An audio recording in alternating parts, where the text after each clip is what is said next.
Robert Kiyosaki is known for the book Rich Dad, Poor Dad. His book is about how smartly you should invest and make money. He was the one who taught the whole world that one should have more assets and fewer liabilities. He was asked in an interview if he was in debt of about $600 million, and he happily replied with confidence, "No, wrong. It is $1.2 billion. Well, in one of your YouTube videos, you actually said that you're currently $600 million in debt. No? 1.2 billion. This caused a lot of stir on social media.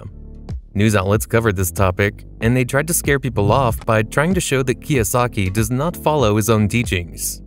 If you just read the media reports, then you will also feel that he doesn't follow what he teaches. But we should always keep an open mind before reaching any conclusion. So, how can such a smart investor have such a huge debt? Let's look at his investment strategy. Robert Kiyosaki is a smart man, and he doesn't think like a normal person. For normal people, debt is scary, and most people do not use debt to their advantage. However, when Robert Kiyosaki says he is in debt, he is using debt for his own benefit. Before we go into detail, there are two types of loans: recourse and non-recourse. A recourse loan is a type of loan where, if you default on the loan, the lender can seize the pledged collateral, like your house, and go after your other personal assets like savings and investments to recover the remaining debt. For example, if you want a $10,000 loan, you have to provide some collateral. If you fail to repay the loan, the bank will sell your collateral and recover the money. A non-recourse loan is usually given to businesses. In this type of loan, the commercial property itself is collateral. Before giving such loans, banks verify the possibility of running a business on that property, and if the person is unable to pay, then the bank will sell the commercial property and recover its amount. Now, let's understand how Robert Kiyosaki uses debt as money, because this is the crux of the whole matter, and it explains why he has $1.2 billion in debt and is not even worried about his debt. The banks that gave him debt should be worried about his debt.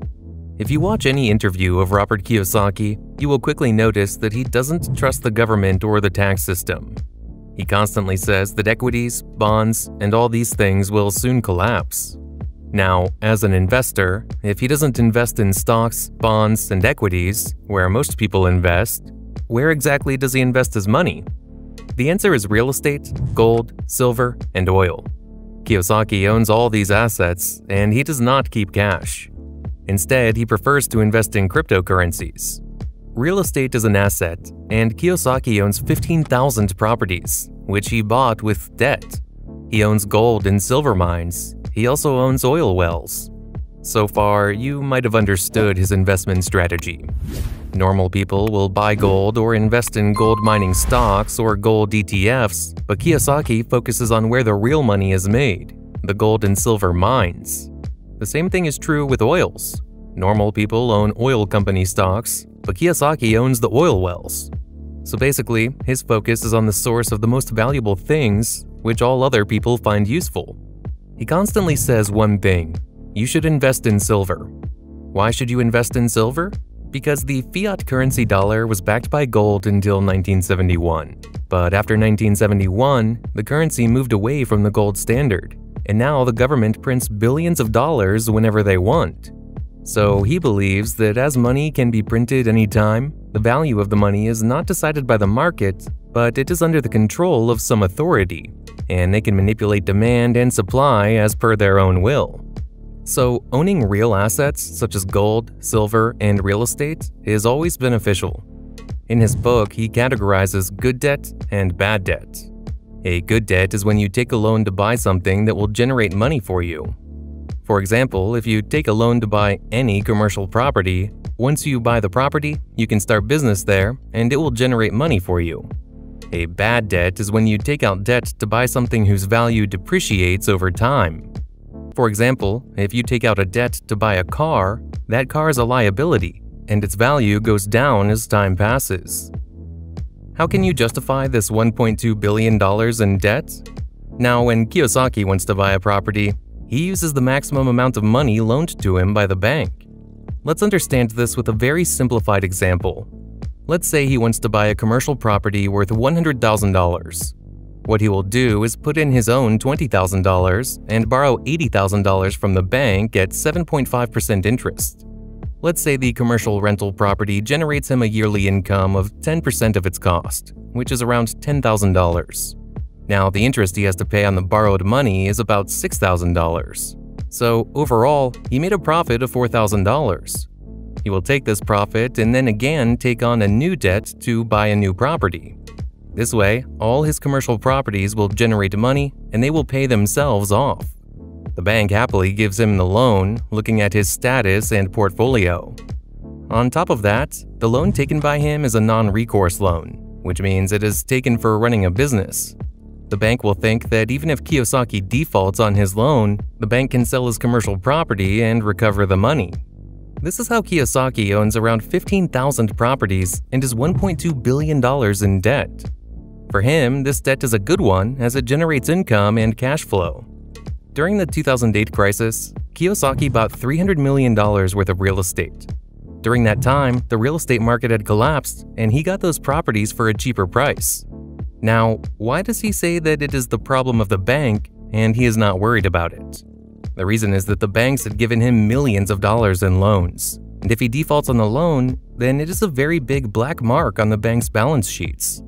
So, if he defaults on his loan, the bank has to answer to their stakeholders and managers about losses on the balance sheet. If Kiyosaki wants a $50 million loan to buy a commercial property, first, the bank will do due diligence on the property and they will see that, okay, the price of this property will be $200 million in the future and it can also go to $500 million. So the bank will give him a loan of $50 million. So, suppose one of his commercial properties is not performing well and is not generating enough money, then it is the bank that has to be more worried than him. So what the bank will do is assign a team of the smartest people who have passed from Oxford, Stanford, etc., and will try to make that business profitable. Kiyosaki understands this. That's why he is saying that if I go, then the banks will go as well. Now, it is necessary for the banks to save him, because the bank is accountable to its management and stakeholders. They will have to explain such a huge loss on their balance sheet. Robert Kiyosaki is making sure that he has taken such assets, which are the first thing for him. They will give him cost appreciation and cash flow. And if they fail, then banks will come to save him with their brightest minds people from Stanford, Oxford, and London Business School to find the solution for the failing asset. So, this is how Robert Kiyosaki is $1.2 billion in debt. Usually, rich people use debt to generate money, and because of debt, they also get the maximum tax deduction. So they end up paying no tax or the very minimum tax. The reason I want a lot of debt is because my hamburger business is paying for my debt. Let's say I have $20 million in debt here. Every hamburger is being sold is paying down my debt. Is that tax-free? That is.